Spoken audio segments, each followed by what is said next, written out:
기도하겠습니다. 하나님 감사합니다. 거룩한 주일을 지킬 수 있는 건강 주신 것만으로도 감사합니다.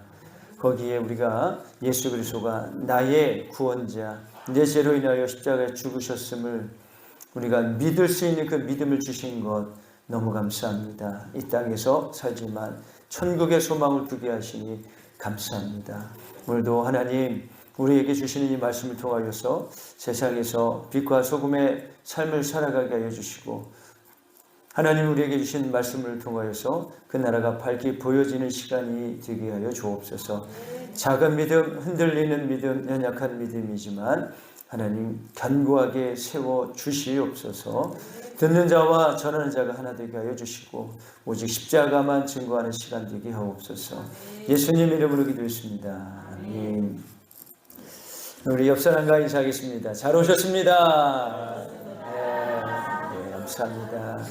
잘 오셨습니다. 네, 반갑습니다. 또 이렇게 뵈니 또 반갑고 또 기쁩니다. 여러분들 세상에서 죽을 일이 얼마나 많았습니까? 그죠? 배고파 죽을 뻔하고 웃겨 죽을 뻔하고 힘들어 죽을 뻔하고 더워 죽을 뻔하지 않았습니까? 살아서 오셨습니다. 자, 옆 사람과 한 번 더 인사할까요? 살아오셨습니다. 네. 한 번 더 인사합니다. 대단하십니다. 네, 우리가 이 사선을 넘어서 왔다는 게 정말 대단하지 않습니까? 할렐루야. 여러분들 오늘 말씀인데 침노하는 자는 빼앗느니라, 이 말씀을 통하여서 정말 우리가 이 땅에서 어떻게 살아가야 되는가, 또 어떤 마음으로 살아갈 것인가에 대해서 함께 나눌 때 여러분들 이 사지에서 오히려 하나님의 나라가 임하는 은혜가 있기를 축복합니다. 오늘 사순절 5번째 주일입니다. 이제 다음 주가 종료주일이고요. 그 다음 주가 무슨 주일일까요? 부활주일이 되는 줄로 믿습니다. 여러분들 우리 기독교는요, 여타 종교와 다른 것이 한 가지가 있습니다. 그것은 바로 부활이 있다는 거예요. 부활의 종교라는 것이죠. 우리가 어떤 사람이 그런 이야기합니다. 한번 죽으면 끝나는 거지 어떻게 거기에 부활이 있어? 이렇게 얘기하는 사람들이 있어요. 그런데 여러분들 모든 만물을 한번 보십시오. 봄이 오고 그 다음에 여름이 오고 가을이 오죠. 가을은 뭡니까? 결실의 계절이죠. 결실의 계절이 끝나고 나면 어떤 계절이 옵니까? 모두 다 죽는, 모든 것이 멈추는 겨울이라는 계절이 옵니다. 그런데 놀라운 사실은 겨울이 지난 다음에 무엇이 있나요? 봄이 있다는 거예요. 그래서 죽었던 모든 땅들이, 모든 나무들이, 죽어 보였던 것들이 다시 생명을 갖고 태어나고 있다는 것이죠. 하나님의 창조는 이와 같습니다. 우리가 이 땅에서 죽으면 끝일 것 같지만 아닙니다. 새로운 시작이 우리에게 있다는 것이죠. 우리 학생들도 마찬가지입니다. 초등학교 졸업하면 이제 나는 졸업이야, 해방이야 라고 생각하는데 중학교 1학년이에요. 중학교 3학년 졸업하면 몇 학년이 됩니까? 해방인가요? 끝인가요? 고등학교 1학년이에요. 그러면 고등학교 졸업하면 뭡니까? 대학교 1학년이에요. 그럼 대학교를 졸업하면 뭡니까? 사회 초년병이에요. 그렇죠? 40을 지나면 몇 살입니까? 51예요. 네?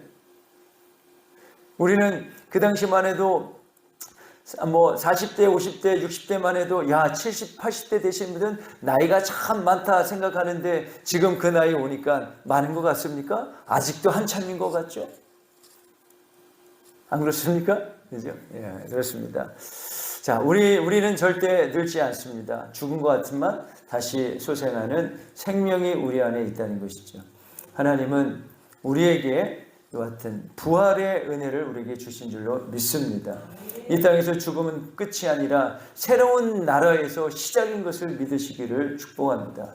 그런데 여러분들 우리가 부활을 했어요. 다시 죽은 줄 알았는데 다시 시작을 했는데 그곳이 지옥이면 어떻게 하겠습니까? 얼마나 끔찍하겠습니까? 하나님 나라에서 부활되어질 것을 믿고 축복합니다. 여러분들 우리는요, 예수 그리스도 십자가 부활은 죽음으로써 부활을 이뤘다는 사실을 우리는 기억해야 된다는 것이죠. 우리가 죽어야 비로소 부활의 은혜를 얻게 될 줄로 믿습니다. 예수 그리스도께서는 우리의 모든 죄를 담당하시고 십자가의 죽으심으로 말미암아 부활하신 줄로 믿습니다. 이제는 어떤 대신 희생제물을 잡아서 너는 내 대신 죽노라 하지 않아도 이제는 예수님께서 내 모든 죄를 사하셨습니다 라는 그 고백, 그 믿음이 우리의 죄를 없이 해주시겠다라고 약속해 주신 줄로 믿습니다. 우리 그 약속을 믿는 거예요. 그 하나님의 언약을 믿는 겁니다. 우리는 그 율법을 지키며 살아가는 것이죠. 하나님은 그래서 신실하신 분이시다라고 우리가 말하는 거죠. 여러분들, 우리가 사람들과 땅 문서 하나, 땅을 사더라도 계약서를 써서 이행금을 내면 내 땅이 돼서 등기가 되는 것처럼 사람 간의 계약도 이렇게 이루어지는데 하나님과 우리의 약속이 이루어지지 않을까요? 그분은 말씀으로 온 우주 만물을 창조하신 그분이 우리에게 그 말씀으로 우리에게 약속하신 줄로 믿습니다. 우리 그 약속을 믿을 때 우리의 죄가 없어지는 건 아닌데요.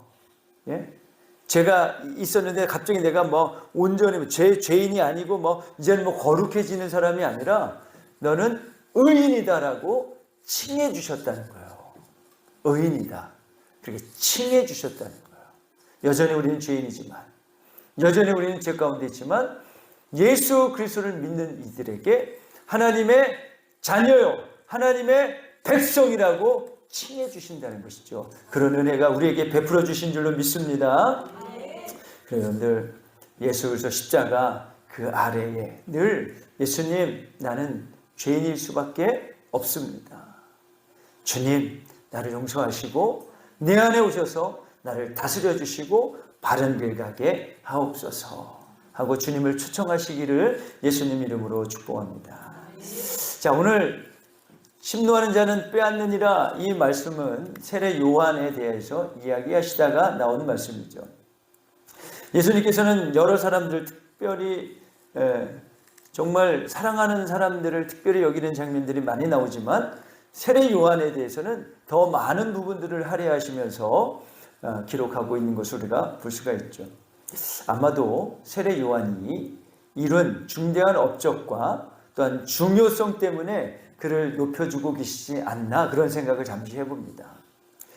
이것을 보면서 제가 느낀 것이 있는데, 하나님도 당신의 말씀에, 당신의 약속에 신실하게 따르는 그들에게도 하나님께서 감사의 마음을 갖고 계시다라는 것을 볼 수가 있다는 거죠.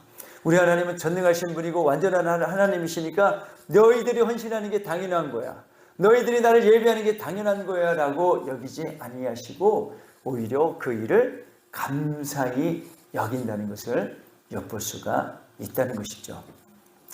자, 오늘 예수님과 세례 요한에서 이야기가 잠시 나왔는데요. 세례 요한은 예수님과 어떤 관계일까요? 그냥 가까운 친족인 것을 성경은 말씀하고 있죠. 왜 안 나올까요? 네. 자, 성경 말씀 누가복음 1장 36절 말씀에 보면은, 그죠? 엘리사벳과 마리아가 만나는 장면이 나오죠. 우리 같이 한번 읽어볼까요? 시작. 보라, 내 친족 엘리사벳도 늙어서 아들을 배었느니라. 본래 임신하지 못한다고 알려진 네가 이미 6달이 되었나니. 마리아가 내가 어떻게 그런 일이 일어날 수 있습니까? 하고 수태고지를 할 때 그 천사가 이런 얘기를 했던 거죠. 내 친족 엘리사벳도, 엘리사벳은 누굽니까? 사가랴, 사가랴 대제사장의 아내, 바로 엘리사벳이었는데 늙어도 아이를 못 가졌습니다. 그런데 하나님의 은혜로 말미암아 아이를 가졌는데 그 아이 이름이 뭐였습니까? 요한이었다는 거죠. 그래서 친족이었다는 거예요. 그래서 예수님과 또 세례 요한은 가까운 친족이었음을 우리가 알 수가 있는 것이죠. 그래서 특별히 예수님은 세례 요한에 대해서 더 그런 애틋한 마음이 있지 않았을까, 그런 생각을 그냥 한번 제 생각으로 한번 해봅니다. 자, 오늘 마태복음 11장에 기록된 이 예수님과 세례 요한의 그 대화와 또 말씀 가운데서 세례 요한의 상황은 어땠는가 우리가 잠시 좀 살펴본다면요. 세례 요한의 상황은 이렇습니다. 그 헤롯 왕이 있었는데, 헤롯 왕이 그 자기 동생 빌립이라는 동생이 있었는데, 그 빌립의 자기 동생 빌립의 아내가 헤로디아라는 그런 여인이 있었어요. 그 여인을 이게 아내로 이제 취했죠. 취했는데 그것을 본 세례 요한이, 아니 왕이시여, 당신은 잘못했습니다. 어찌 그런 일을 할 수 있습니까? 그 말했다가 어떤 일이 생겼어요? 감옥에 갇히는 그런 일이 일어나게 됐다는 것이죠. 그래서 세례 요한은 그 감옥에 갇혀서 지금까지 내가 해왔던 일이 주의 길을 평탄하게 하고 또 주의 길을 예비하는 길로 준비했습니다. 그래서 세례 요한이 외쳤던 것은 천국이 가까이 왔느니라, 회개하라, 회개하라, 천국이 가까이 왔느니라, 그렇게 외쳤던 사람이었어요.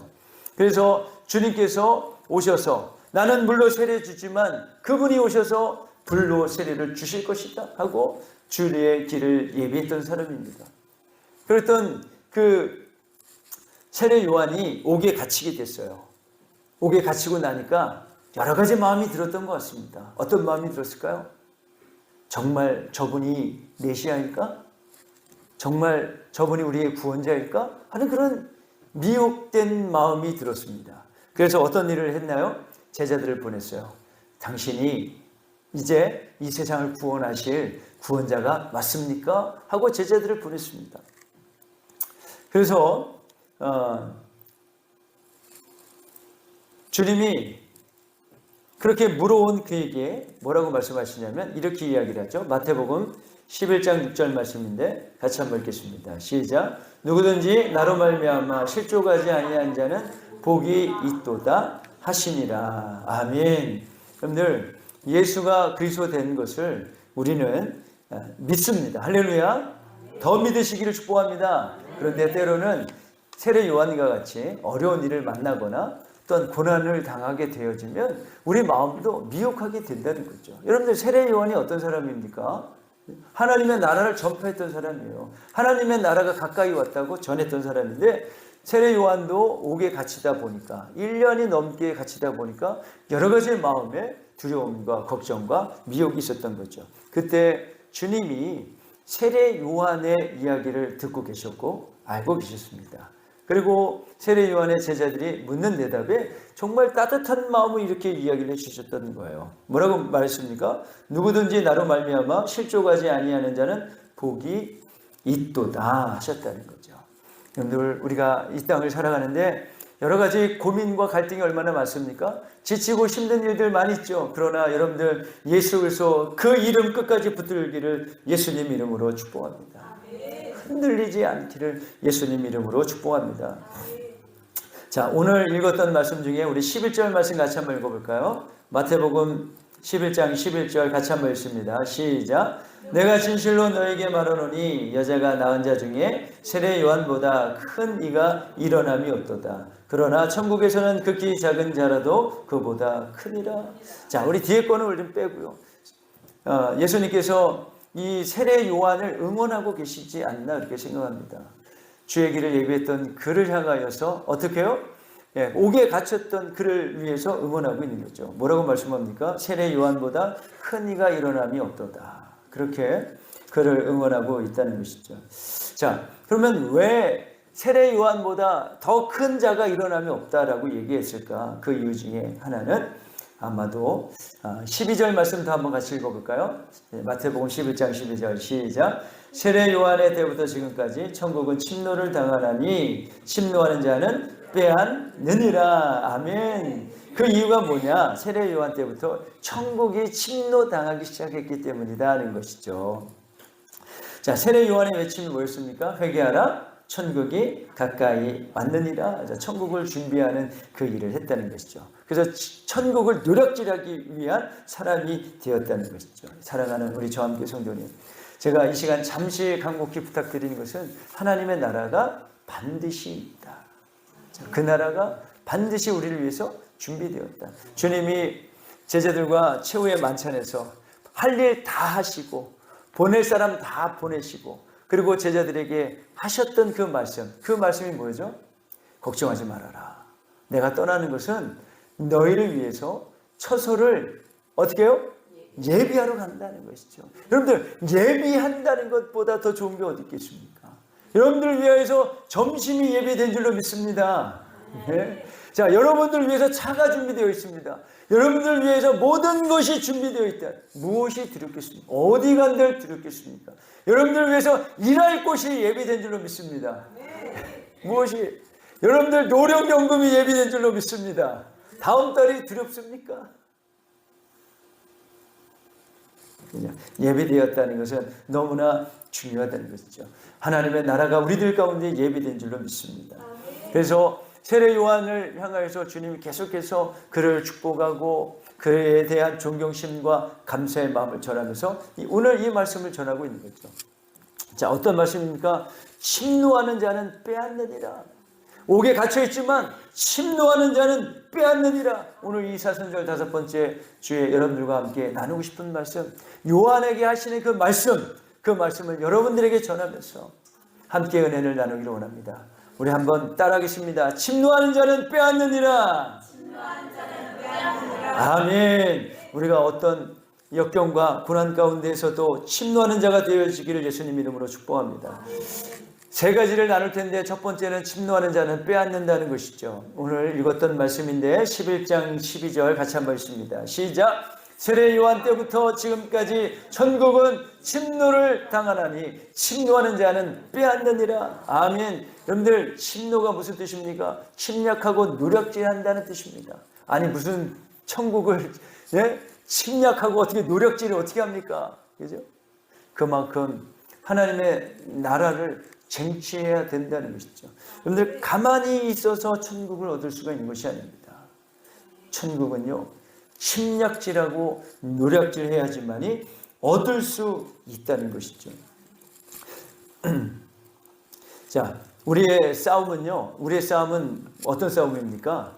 예? 철과 육의 싸움이 아니라 악한 영들과 공중권세 잡은 자들, 세상 권세자들과의 싸움이라고 성경은 말씀하고 있습니다. 그러니까 우리 옆 사람과 싸워가지고 야, 너 천국 못 가, 내가 천국 갈 거야, 이렇게 해서 싸우는 것이 아니라 악한 영들과의 싸움이라는 것이죠. 그래서 여러분들, 우리가 믿음 생활의 마지막이 무엇이냐 하면 진리 싸움이다라고 얘기한다는 거예요. 진리. 어떤 게 옳음이냐. 우리가 과거 일제강점기 때에 정말 부끄러운 얘기지만 우리 감리교도 그 일에 동참했습니다. 어떤 일입니까? 신사참배. 신사에 대해서 절하는 거예요. 신이 누굽니까? 천황폐하예요. 거기다 절하는 거예요. 그게 뭐 잘못된 거냐? 그냥 인사 한번 하는 게 그게 우리의 영혼을 파는 거냐? 아니다. 해도 괜찮다. 우리가 이 땅에서 교회를 지키기 위해서는 신사참배해도 된다라고 해서 많은 교회들이 신사참배했던 거죠. 그 중에 신사참배하지 않은 사람이 있습니다. 누굴까요? 우리가 잘 알고 있는 누굽니까? 주기철 목사님 아니십니까? 그렇죠?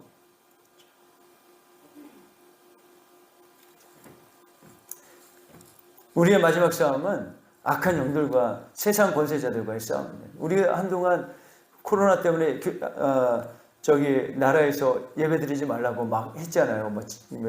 오고 문 걸어 잠그고 경찰 보내고. 저도 사실은 지금도 생각해보지만 어떤 것이 옳은 건지 잘 모르겠어요. 정말 모르겠습니다. 그러니까 마지막 시대는 진리에 대한 싸움이다. 어떤 것이 옳음이냐? 어떤 것이 하나님 앞에 내가 합당한 것이냐? 그것을 찾아야 되는 싸움이라는 것이죠.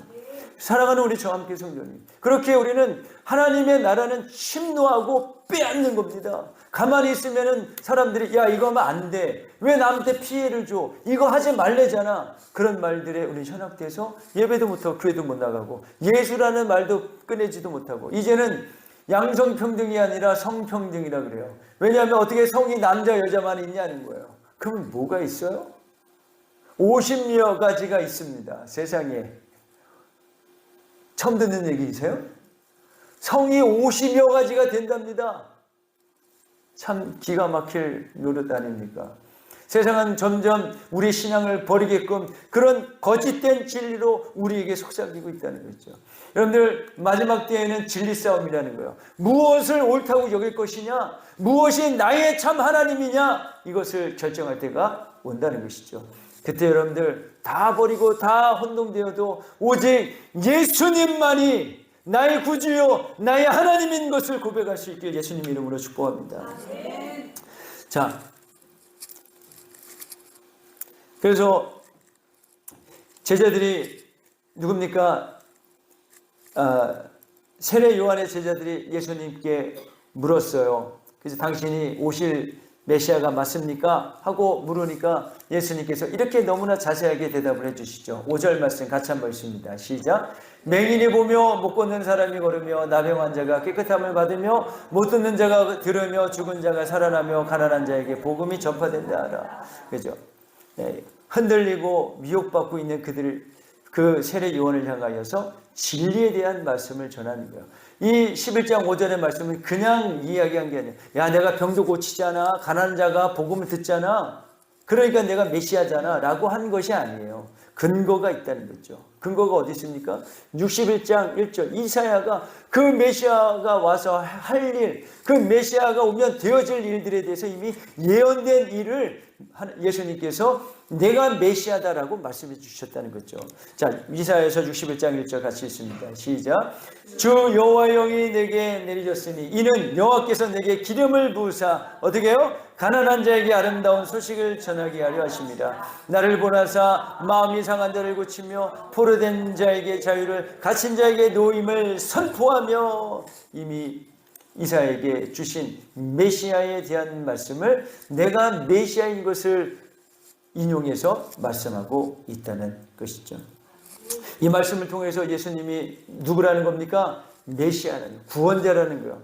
여러분들, 메시아 구원자 하나님께서 세우셔서 우리를 구원할 자라는 것을 우리가 말씀하고 있다는 것이죠. 오직 예수님만이 흠없으신 하나님이시고 참 사람이 되셔서 우리의 죄를 같은 값으로 치러주신 줄로 믿습니다. 그래서 여러분들, 천국은요 빼앗기는 것이 아니라 빼앗는 것입니다. 천국은 침노해야 되는 것이죠. 저절로 얻어지는 것이 아닙니다. 우리가 노력질하고 얻어내는 것이죠. 심지어는 어떻게까지 성경에서는 침노하라고 말씀하고 있느냐면 마태복음 18장 이제 8절 9절에 이렇게 말씀하고 있습니다. 같이 한번 읽어볼까요? 시작. 만일 내 손이나 내 발이 너를 범죄하거든 찍어내버리라. 장애인이나 다리 저는 자로 영생에 들어가는 것이 두 손과 두 발을 가지고 영원한 물에 던져지는 것보다 나으니라. 만일 내 눈이 너를 범죄하게 하거든 빼어내버리라. 한 눈으로 영생에 들어가는 것이 두 눈을 가지고 지옥불에 던져지는 것보다 나으니라. 천국 침노하는 자의 것이다. 그냥 걷어 얻어지는 것이 아니라 침략하고 노략질해야 된다는 것이죠. 그것을 우리가 어떻게 옆 사람과 싸워서 얻으라는 것이 아니라 처절한 영적인 싸움에서 싸워야 된다는 것을 의미하고 있다는 것이죠. 세상은 끊임없이 우리에게 변명과 합리화로 괜찮아, 그래도 돼, 그런다고 지옥 가? 이렇게 얘기를 한다는 거예요. 야, 그거 안 해도 지옥 안 가, 이렇게 얘기한다는 거예요. 그러나 여러분들, 우리가 하나님 말씀 가운데 있을 때, 진리 가운데 있을 때 하나님 나라가 우리의 것이 되는 줄로 믿습니다. 예. 자, 두 번째 우리 함께 나눌 텐데요. 그래도 너무나 다행인 것은, 그죠? 여러분들, 천국을 우리가 침노해야 되는데, 천국은 어떻게 해요? 침노를 당해준다는 거예요.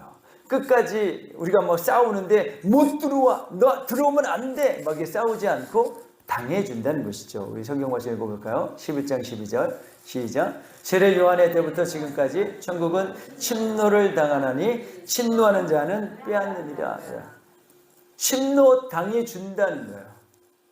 예수 이름으로 오는 자들에게 너 이러면 너 못 들어와, 너 이러니까 너 안 돼, 그러지 않고 예수 이름으로 속량 죄사함 받은 자들에게는 침노 당해준다는 거죠. 나는 죄인입니다, 나를 구원하소서 할 때 그냥 당해준다는 거예요. 할렐루야. 그 은혜의 하나님이 우리 하나님이신 줄로 믿습니다. 자, 사도행전에 보면은 이렇게 말씀하고 있죠. 2장 21절. 자, 오순절 마가다락방에 성령의 기름이 부어졌습니다. 그때 세술에 취했다 막 사람들이 조롱했어요. 아니다, 하나님의 은혜가 부어졌다. 베드로가 이야기할 때, 그러면 우리는 어떡하냐? 그럴 때 베드로가 이렇게 고백한 거죠. 같이 한번 읽어볼까요? 시작. 누구든지 주의 이름을 부르는 자는 구원을 받으리라 하였느니라. 아멘. 누구든지 주의 이름을 부르는 자들. 그죠? 골방에서 얘기하는 것이 아니라 어디서요? 내 신앙은, 나의 하나님은 누구라는 거예요? 예수 그리스도다라고 고백하는 사람들을 말하는 것이죠. 그런데 그때 상황하고 지금하고 좀 다르죠. 여기서 지금 내가 예수 믿는다고 누가 핍박하는 사람이 있습니까? 없죠. 그 당시에는 예수가 나의 구원자입니다라고 말하는 순간 끌려가는 거예요. 그러니까 예수님이 나의 구원자입니다라고 말할 수 있을까요? 없을까요? 있을 수가 없는 거죠. 그런 어떤 상황적인 그 일들은 좀 있습니다. 그런데 예수님이 나의 구원자입니다라고 고백하는 사람들. 물론 마찬가지죠. 우리도 마찬가지죠. 여러분, 어떤 세상과 하나님을 겸하여 섬길 때 나의 하나님 누구냐? 하나님께서는 반드시 우리에게 선택하실 때가 있어요. 그때 주의 이름을 부르는 자는 구원을 얻게 되는 줄 믿습니다. 자, 누구든지라고 해서 누구든지 그죠? 구원의 어떤 대상을 정한 건데, 범위를 정한 건데, 어떤 범위요? 누구든지 갓 태어난 아이부터 곧 죽어가는 사람들, 모든 사람들에 대하여서 우리 하나님은 자비하신 줄로 믿습니다. 과거에 무슨 짓을 했는지 묻지도 따지지도 않습니다.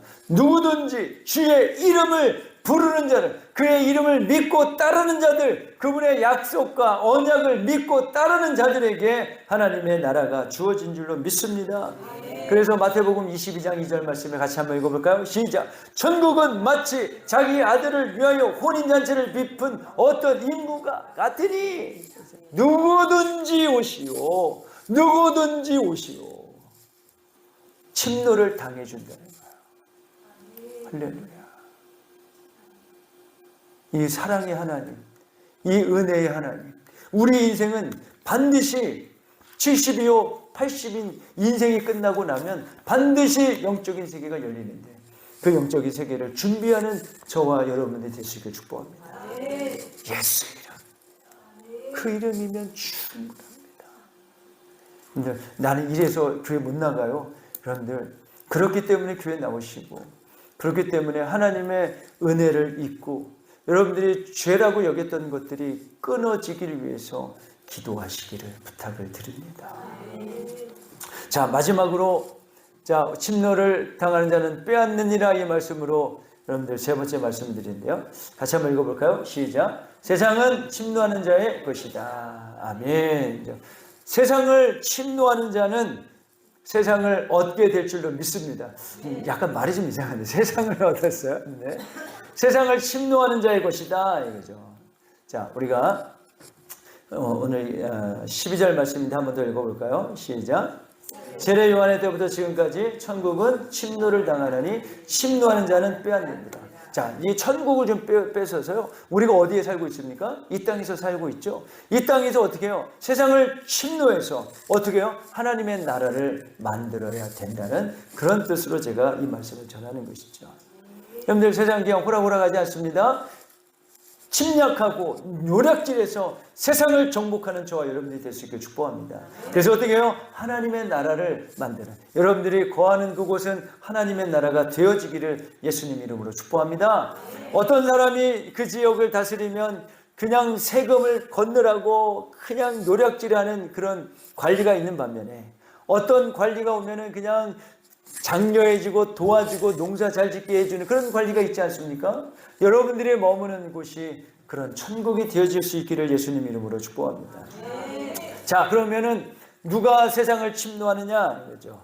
꿈꾸는 자의 것이다는 거죠. 첫 번째 한번 같이 제가 한번 따라합니다. 세상은 꿈꾸는 자의 것이다. 여러분들, 세상을 침노하십시오. 꿈을 꾸는 자에게 세상이 이겨나갈 수 있는 줄로 믿습니다. 자, 창세기 25장 31절 말씀 같이 한번 읽어볼까요? 시작. 야곱이 이르되 형의 장자 명분을 내게 팔라. 33절 시작. 야곱이 이르되 오늘 내게 맹세하라. 에서가 맹세하고 장자의 명분을 야곱에게 판지라. 아멘. 꿈을 꾸시길 축복합니다. 자, 야곱은 저 장자권 내 거야. 이걸 우리 거룩한 욕심이라고도 표현을 하는데, 그런 거룩한 욕심을 갖기를 예수님 이름으로 축복합니다. 여러분들 요거만 충분해? 맞아요. 그러면 충분합니다. 그런데 여러분들의 하는 일이 더 많은 사람들에게 알려지기 위해서 더 넓어지고 더 높아지고 더 많아질 것을 꿈꾸시길 예수님 이름으로 축복합니다. 더 꿈을 꾸시는 저와 여러분들이 될 수 있기를 축복합니다. 세상은 꿈꾸는 자의 것이 될 줄로 믿습니다. 두 번째는요, 우리가 세상을 침노하라는 것의 두 번째는 세상은 꿈을 간직한 자의 것이라는 거죠. 세상은 누구라고요? 꿈을 간직한 자의 것이라는 거죠. 여러분들 다 꿈이 있습니다. 이것도 해보고 싶고 저것도 해보고 싶어하는 그런 꿈들이 있습니다. 그런데 왜 이루지 못했나요? 그 꿈을 간직하지 않았기 때문에 그렇다는 거죠. 창세기 37장 9절 말씀에 보면 요셉의 이야기가 나오죠. 같이 한번 읽어볼까요? 시작. 요셉이 다시 꿈을 꾸고 그의 형제들에게 말하여 이르되 내가 또 꿈을 꾼즉 해와 달과 11별이 내게 절하더이다 하니라. 그래서 무슨 일이 일어났습니까? 애굽의 총리가 되어서 형들이 와서 무릎을 조아리도 못해 목숨을 구걸하는 그런 일이 일어나지 않았습니까? 여러분들, 세상을 침략하는 자, 세상은 침략하는 자의 것인데 누구에게 꿈을 간직한 자의 것이 될 줄로 믿습니다. 사랑하는 우리 저와 함께 성도님, 여러분들의 꿈은 하나님이 주신 원대하고 위대한 것입니다. 날마다 입으로 고백하고 그 일을 꿈꾸시길 예수님 이름으로 축복합니다. 그러면 반드시 이루어질 줄로 믿습니다. 제가 계속해서 정말 언제입니까? 제가 군인이었을 때 1년인가 2년인가 됐을 때 하나님이 내게 주신 말씀이에요. 저희가 나가서 예수의 소문을 그 온 땅에 전파하니라. 이것이 이루어질 때까지 계속해서 기도하고 이 말씀을 표로 삼고 목표로 삼고 지금도 기도하고 있습니다. 여러분들에게도 주신 꿈이 있다면 그 꿈을 간직한다면 반드시 세상을 침략하게 될 줄로 믿습니다. 자, 세 번째, 저의 새로운 꿈입니다. 세상을 향한 새로운 꿈입니다. 한번 외쳐볼까요? 10만! 1만! 아멘! 예. 세상은 누구 것입니까? 침노하는 자의 것이 될 줄로 믿습니다. 하나님의 나라를 침노하시기를 예수님 이름으로 축복합니다. 사랑하는 우리 저와 함께 성도님, 침노하는 자가 빼앗습니다. 가만히 저절로 되어지는 것은 아무것도 없습니다. 세상은 누구예요? 침노하는 자는 여러분들에게 주신 꿈을 간직하고 그 꿈을 계속 선포하며 나갈 때에 하나님께서 그것을 침노할 수 있도록, 빼앗을 수 있도록, 노력질할 수 있도록 하나님께서 은혜를 베풀어 주실 줄로 믿습니다. 마지막으로 한 가지 더 드리고 싶은 말씀이 있는데, 우리가 침략도 하고 노력질도 해서 우리 하나님 나라도 얻어야 되고 또 이 거짓 진리와 싸워야 되고 세상도 침략해야 되는데 우리에게는 아무런 힘과 능력이 없습니다. 그렇죠? 그런데 하나님 우리에게 주신 강력한 무기가 있습니다. 무엇이 있을까요? 뭐가 있을까요? 기도가 있습니다. 기도. 여러분들 기도할 때 되게 신기한 일들이 많이 일어납니다. 크게는 병도 고쳐지고 성경에는 죽었던 사람들도 살아난다 하지만, 그러나 작게는요, 분열된 그 모임이 신기하게 연합이 되고요, 망가질 것 같았던 그 모임이 연합을 이루어지고요. 누구에게요? 기도하는 사람에게요. 저는 우리 교회 왔을 때 우리 장로님이 제게 해주신 역사가 한 번 있습니다. 그 역사 때문에 제가 새 일을 할 때마다 늘 마음의 경각심을 갖는 게 있어요. 우리 교회에 부흥회를 했습니다. 부흥회를 했는데 그 부흥회를 갑자기 한 거예요. 여러분들 적어도 부흥회를 하면 최소한 한 2주나 한 달 전에는 공표를 하고 기도로 준비해서 해야 되지 않습니까? 그죠? 갑자기 제가 기억을 그래요. 갑자기 부흥을 했어요. 그래서 부흥회 하던 그 첫날에 성도분의 한 분이 차 바퀴에 깔려가지고 허벅지뼈가 부러지는 그런 불성사가 일어났던 거예요. 그래서 더 큰 역사가 있었느냐 없었냐 보다도 그 일로 부흥회를 더 이상 할 수 없게 되어지는 그런 일이 있었다는 거예요. 여러분, 우리가 기도할 때, 기도로 준비할 때 어그러지려고 했던 것이 오히려 세워지는 놀라운 역사가 일어나고, 안 될 것 같은 일들이 하나님께서 만들어가는 놀라운 역사가 임하게 될 줄을 믿습니다. 저도 되돌아보면 여러분들 무슨 행사를 할 때 그 일을 맡은 자가 기도해야 돼요. 기도하지 않고 그냥 자기 경험으로 하려다 하다 보니까 오히려 교회가 어지러운 경우를 제가 경험하지 않았습니까? 그런데 우리가 침노한 자는 빼앗습니다. 세상을 침노하는 자는 빼앗는데 우리에게 주어진 강력한 무기는 무엇이냐? 그것은 바로 기도다. 기도하지 않으면 모든 것이 그 자리에서 멈춰버립니다. 기도하지 않으면 더 이상 성장하지 않습니다. 하나님이 돕지 아니하시면 이 험한 세상 어떻게 우리가 이겨갈 수 있겠습니까? 여러분들 기도가 거창한가요? 거창하지 않습니다. 기도하십시오. 하나님 도와주세요. 저도 설교할 때마다 하나님 이번만 좀 은혜 주세요. 하나님 이번 주만 좀 더 큰 은혜 좀 주세요. 그렇게 기도합니다. 이런데 오늘 만날 사람들 위해서 기도하고 오늘 해야 되는 일들을 위해서 기도하고 오늘 내게 주어진 꿈을 향하여 기도하고 세상을 향하여 꿈을 꾸는 그래서 세상을 침략하고 노력질하는 우리 성함교회 믿음의 성도님들 될 수 있기를 예수님 이름으로 축복합니다. 기도하겠습니다. 우리 시간 함께 통성으로 함께 기도할 텐데요. 이렇게 기도하겠습니다. 하나님, 내가 세상에 나아가서 하나님이 주신 꿈을 이루며 살아가게 하여 주옵소서. 주여 한번 외치고 기도하겠습니다.